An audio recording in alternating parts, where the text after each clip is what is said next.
Assalamualaikum warahmatullahi wabarakatuh dan salam sejahtera. So macam biasa pada setiap hujung minggu kita akan review indeks-indeks utama dan juga indeks di Malaysia.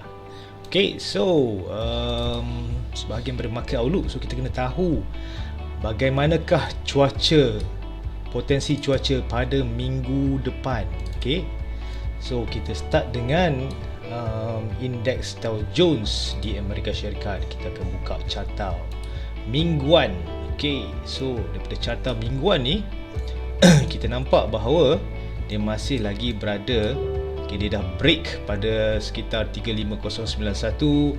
Okay, apabila dia break ni dan dia berjaya close di atas, itu menunjukkan bahawa tanda-tanda dia hendak naik ke atas lagi lah. Okay, so and then apabila dia dah break and then dia tengah berehat sebentar, okay, sekitar 35091 sehingga ke 35631. So kali ni kita menantikan macam dalam video saya yang lepas. Okay, saya dah kata bahawa kita menantikan sama ada dia nak terus break, okay, nak terus break 35631 ataupun hendak break support pada 34690. Tapi all in all kalau kita letakkan indikator moving average, simple saja guys. So moving average exponential kita letak 20 dengan 50 katakan. Oops. Kita letakkan 20 dan 50.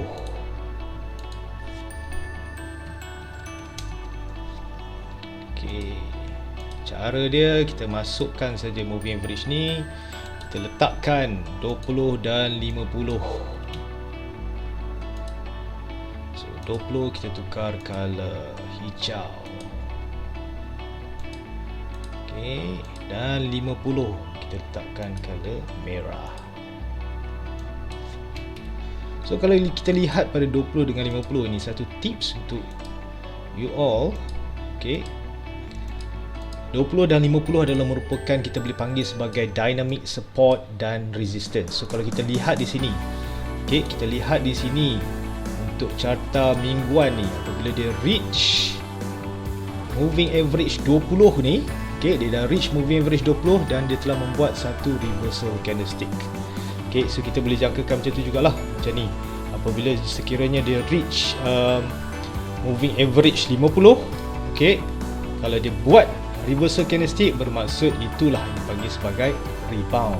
Okay, so ini adalah salah satu teknik untuk kita gunakan. Okay, kalau kita boleh adaptkan teknik ni kepada mana-mana instrumen, okay, dengan hanya menggunakan moving average sebagai guideline kita, dan kemudian kita gunakan ilmu, iaitu ilmu candlestick, mana kita tahu reversal candlestick. So kita boleh gunakan ilmu ni untuk teknik buy on dip guys. Okay, so untuk Dow Jones, back to Dow Jones, kita ni masih lagi berada dalam keadaan bullish. Okay, so dia berada di atas garisan exponential moving average 20 dan juga 50, masih lagi berada dalam keadaan bullish. So bagaimana dengan S&P 500? Okay, so S&P 500 pun ZAS masih lagi bullish di situ. Okay, so masih lagi bullish di situ. Untuk carta daily, dia menantikan untuk break 4545.85. Okay, so masih lagi cun untuk S&P 500. So nampak sekali lagi kat sini, apabila dia jatuh, dia break moving average 20, kemudian menghampiri moving average 50, ZAS dia membuat satu reversal candlestick. Seperti di sini juga dia membuat reversal candlestick, di sini juga membuat reversal candlestick. So itulah yang dinamakan sebagai teknik buy on dip. So apabila dia menghampiri moving average 20 ataupun 50, maka kita boleh membuat teknik buy on dip. Okay, so Nasdaq sama juga guys, kat sini nampak. Okay, kali ni dia break 20 dan juga 50, dan apabila break 20 dan juga 50, kita harus melihat satu lagi moving average, okay, iaitu 200. Okay, so kita boleh lihat moving average 200. So kita boleh masukkan satu lagi sebagai guideline kita untuk kita tahu kat mana dia nak rebound ni. Okay, so kita nak tahu kat mana dia berpotensi untuk rebound, kita boleh gunakan moving average 20, 50 dan 200. Okay, cuma dalam kes ni saya nampak bahawa dia tak menghampiri pun 200. Okay, jauh lagi hampir 200, tapi dia rebound pada aras support yang sebelumnya, resistance kat sini. So dia rebound pada resistance become support. Okay, so masih lagi cun bagi Nasdaq 100. So Nasdaq 100 masih lagi bullish. Dan the best part is, okay, kalau anda perhatikan kepada garisan yang saya telah tandakan ni, okay, dia telah break pun garisan tersebut. Itu menandakan bahawa momentum untuk sektor teknologi telah pun bermula, guys. Okay, then kita berbalik, kita dah tengok Nasdaq, kita dah tengok Nasdaq ataupun US 100, and then kita boleh terus tengok teknologi kita lah. Okay, so kita terus tengok teknologi kita. So bagaimana dengan teknologi kita? Indeks teknologi kita masih lagi relax, kau chill. Okay, masih lagi sekarang ni berada di aras resistance become support ataupun RPS. So apabila kita lihat betul, so sekarang ni dia meniti di atas garisan EMA 20. Okay, so masih lagi meniti di atas garisan EMA 20, bermaksud bahawa ada peluang untuk kita membeli counter-counter di dalam sektor teknologi. Okey, di dalam sektor teknologi bagi dengan menggunakan teknik buy on dip. Okey, so boleh cari peluang untuk membeli ataupun mencari counter-counter yang mempunyai fundamental yang kuat bagi di dalam sektor teknologi. Okey, so sekarang ni masih lagi meniti, macam saya cakap, masih lagi meniti di atas EMA 20. Okey, so kita menantikan sekiranya dia mahu untuk membreak ataupun melepasi 91.86, okay, dan juga 93.97. Okay, so itu untuk teknologi. Then back to KLCI, negara tercinta.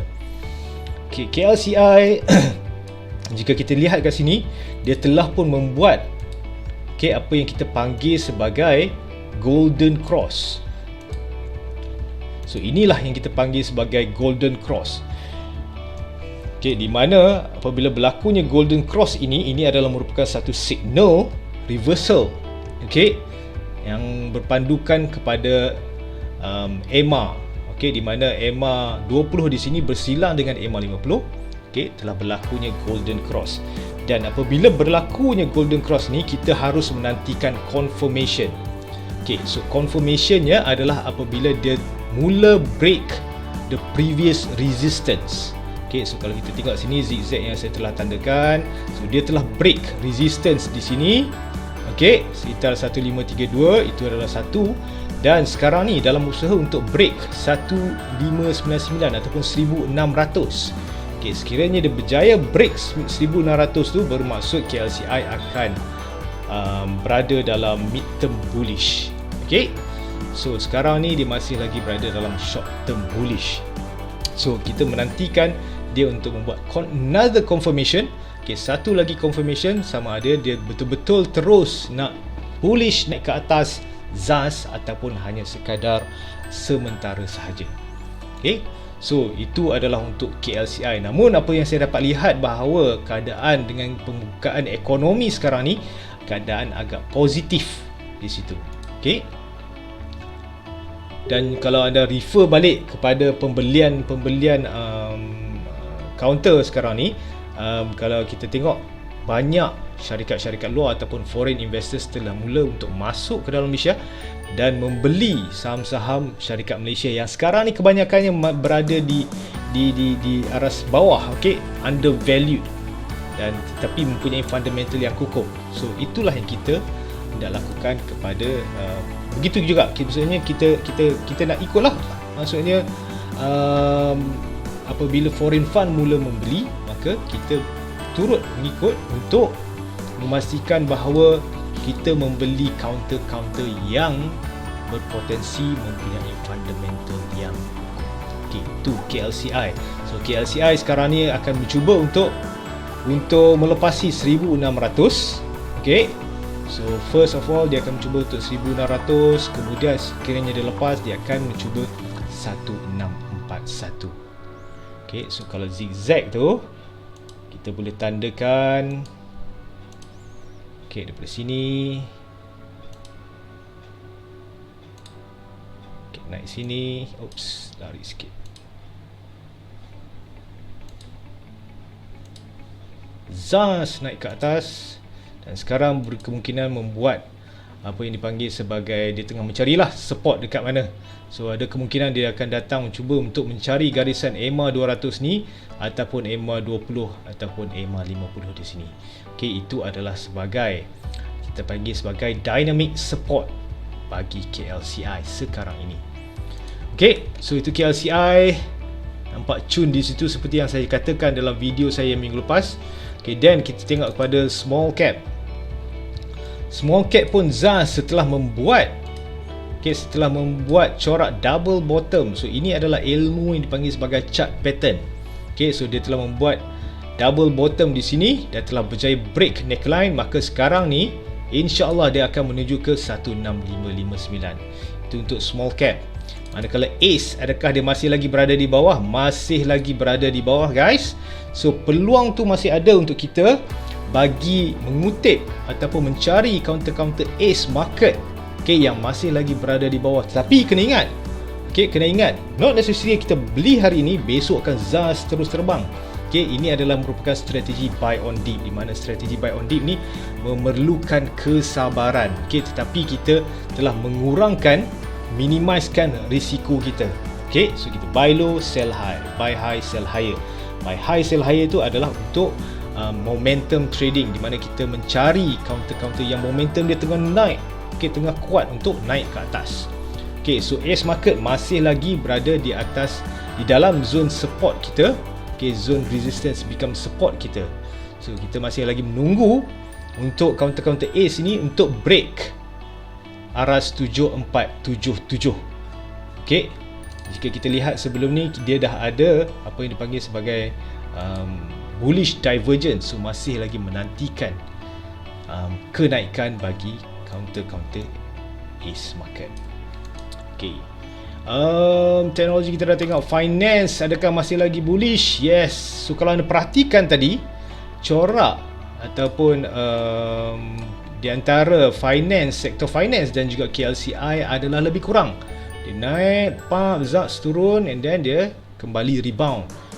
Kenapa? Sebabnya indeks KLCI ni, most of it, kebanyakannya adalah terdiri daripada sektor counter-counter yang di dalam sektor perbankan ataupun sektor kewangan. Okay, so masih lagi bullish. Target saya untuk berdasarkan chart pattern bagi sektor kewangan ni adalah agak tinggi, iaitu sekitar 19,200. So mampukah sektor kewangan menyokong, okay, kenaikan KLCI? Itu yang kita nak tengok. Okay, plantation telah pun rebound sebelum ni. Okay, sebelum waktu dulu saya dah cakap dah, okay, cuba lihat counter-counter plantation. Sebab apa? Sebab dia telah menunjukkan bullish divergence. So dan sekarang ni dah telah membuat, okay, golden cross. So di sini golden cross ni, guys. Di sini golden crossnya. Dan sekarang ni apabila dia menghampiri sahaja EMA 200, dia ada rejection. Dan kalau kita lihat, ini juga merupakan yang garisan zone yang warna hijau ni yang saya telah tandakan, ini adalah merupakan the previous support yang telah berjaya pecah dulu. Sekarang ni dia menjadi sebagai resistance. So support become resistance sekitar 6764 sehinggalah ke 6854. Okay, so kita nak lihat sama adakah kenaikan plantation ni merupakan kenaikan yang tulen, okay, ataupun reversal, ataupun sekadar dia hanya just nak buat retracement naik ke atas sebelum menyambungkan perjalanan ke atas. So siapa yang tahu? Tak ada siapa yang tahu sama ada kenaikan ni akan berterusan, okay, ataupun kenaikan ni hanyalah sementara untuk menantikan, untuk meneruskan perjalanan ke bawah. Okay, apa yang saya boleh katakan untuk indeks plantation sekarang ni adalah sekiranya dia decide untuk relax sekejap, untuk turun sekejap ataupun buat retracement ke bawah sekejap, maka dia akan mencuba 6685 ni yang merupakan the previous resistance become support.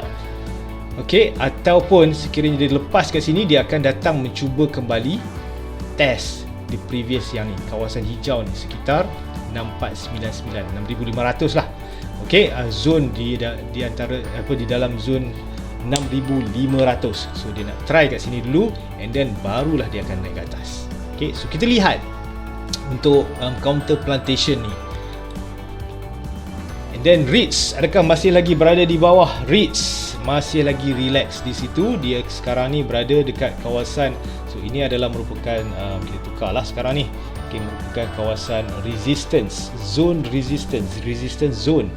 bagi index REITs. Macam saya cakap, kalau anda sanggup tunggu bertahun-tahun, anda boleh untuk membuat keputusan bagi membeli counter-counter yang berada di dalam sektor REITs. Kenapa?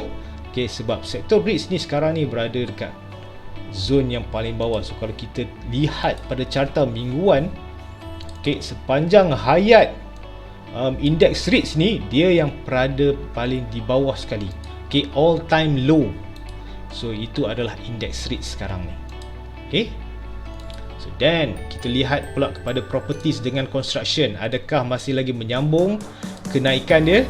Untuk properties and construction, target saya masih lagi untuk test sekitar 734. Ini adalah bagi properties.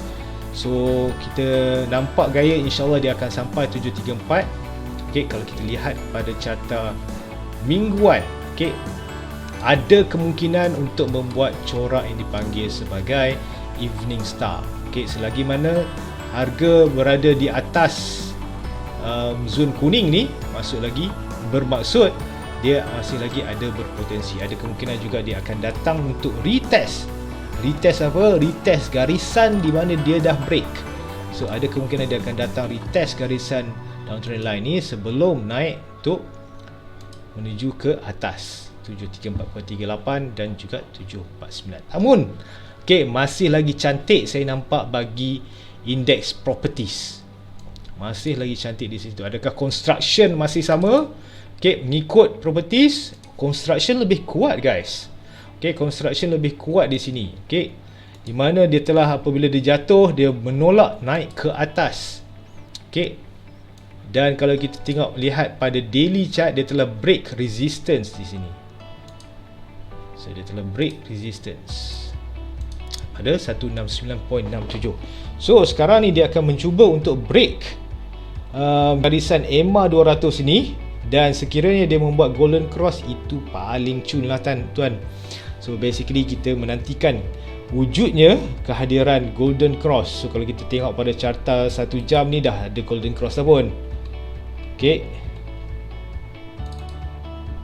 Kenapa tak keluar? So basically kalau pada carta 1 jam, dia dah ada golden cross. Lambat juga kira situ. But whatever it is, we are waiting for the golden cross in the daily chart for construction index. And then consumer, ZAS naik ke atas. Sekarang ni dia menguji zone rintangan, zone resistance.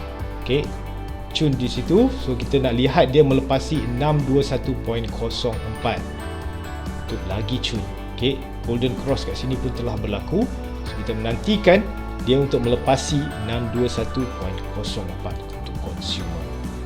Transportation masih bullish. ZAS telah menepati jangkaan saya pada minggu lepas. Saya telah nyatakan bahawa apabila berlakunya double bottom dan kita boleh just buat X to X, so telah reach X to X kita. So sekarang ni dia akan menuju ke all time high, iaitu pada 903.19.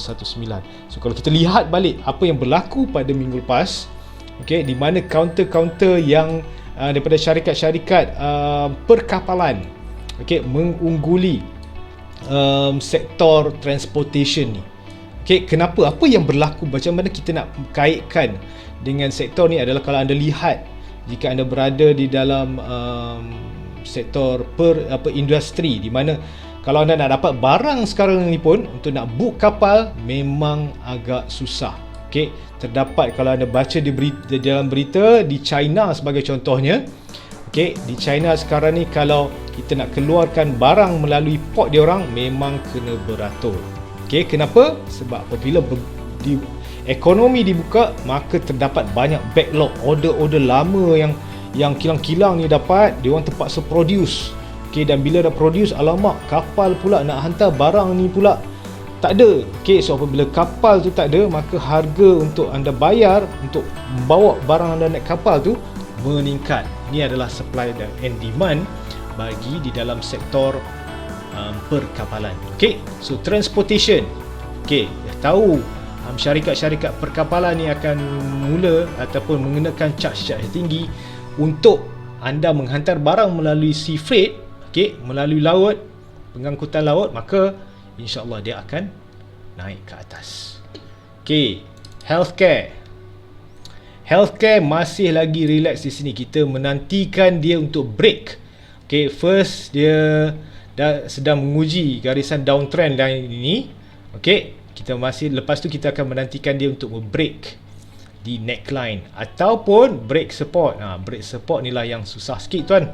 So basically kita menantikan dia untuk break, nak cari arah dia sama ada nak ke utara ataupun ke selatan. Okay, so itu untuk healthcare. Industrial products. Okay, seperti mana yang saya telah nyatakan 2-3 minggu lepas, saya telah nyatakan apabila dia break sini, ZAS dia akan datang mencari aras resistance iaitu 200. Okay, so 200 ni pula ada merupakan nombor psychological. So kita boleh katakan bahawa 200 ini sekarang ni dia adalah psychological resistance. So kalau break 200 ni maksudnya confirm dia akan meneruskan perjalanan ke atas. Okay, daripada segi market structure-nya 200 adalah merupakan aras yang perlu dilepasi bagi industrial products ni, dan kebanyakan counter-counter yang berada di dalam sektor subsektor besi sebagai contohnya telah pun membuat kenaikan yang cantik pada minggu lepas. Okey, menyokong industrial products. Energy. Okey, energy, ZAS. Okey, energy setelah dia membuat divergence, bullish divergence di sini dan rebound pada sekitar zone resistance become support. So ini adalah merupakan zone resistance become support. Okey, dan kita lihat kat sini juga, ini juga adalah merupakan zon kegemaran saya, di mana okey, saya selalu katakan kepada student-student saya, kepada klien-klien saya, anda tunggu dan lihat 3 perkara. Okey, 3 perkara apabila menghampiri Fibonacci, aras Fibonacci retracement 50 dan 61.8 ni kena cari apa? First, kita kena cari reversal candlestick. Okey, nombor 2 kita kena cari reversal pattern, dan nombor 3 kita kena cari divergence. So sekiranya benda ni 3 ni ada berlaku di kawasan zon di antara 50 hingga 61.8%, itu dah merupakan satu tanda yang bagus untuk membuktikan bahawa yes, dia akan naik, dia akan turun, lepas tu dia akan naik. So dia akan buat satu reversal. Okay, so energy nampak cantik di situ, telah pun rebound di antara zon 50 hingga 61.8% yang merupakan zon rintangan bertukar menjadi sokongan RBS. Okay, dan break apa guys? Break downtrend line di sini. Okay, so sekarang ni kita menantikan dia untuk datang test sekitar 786. So, kalau break 786 ni, insyaAllah lagi cantik guys. Okay, so apa lagi yang kita nak lihat? Kita boleh lihat brand. Adakah brand telah berjaya break downtrend line yang telah lama sejak daripada berkurun lama. So masih lagi belum untuk break di downtrend line ini. So kalau break ni, maka harga minyak pun akan naik. Okey, so bila harga minyak akan naik, dia akan menyokong kenaikan sektor energi di Malaysia. Okey, so nampak gaya itu sahaja review saya, market outlook saya bagi minggu hadapan. Okey, nampak keadaan cuaca agak cerah kecuali ada Ada beberapa sektor yang masih lagi berada di dalam keadaan cuaca mendung. Ribut petir mungkin di 1-2 tempat. Okay, kebanyakan kawasan cerah. Sekian sahaja, terima kasih dan sila like, share dan komen. Subscribe sekali tau.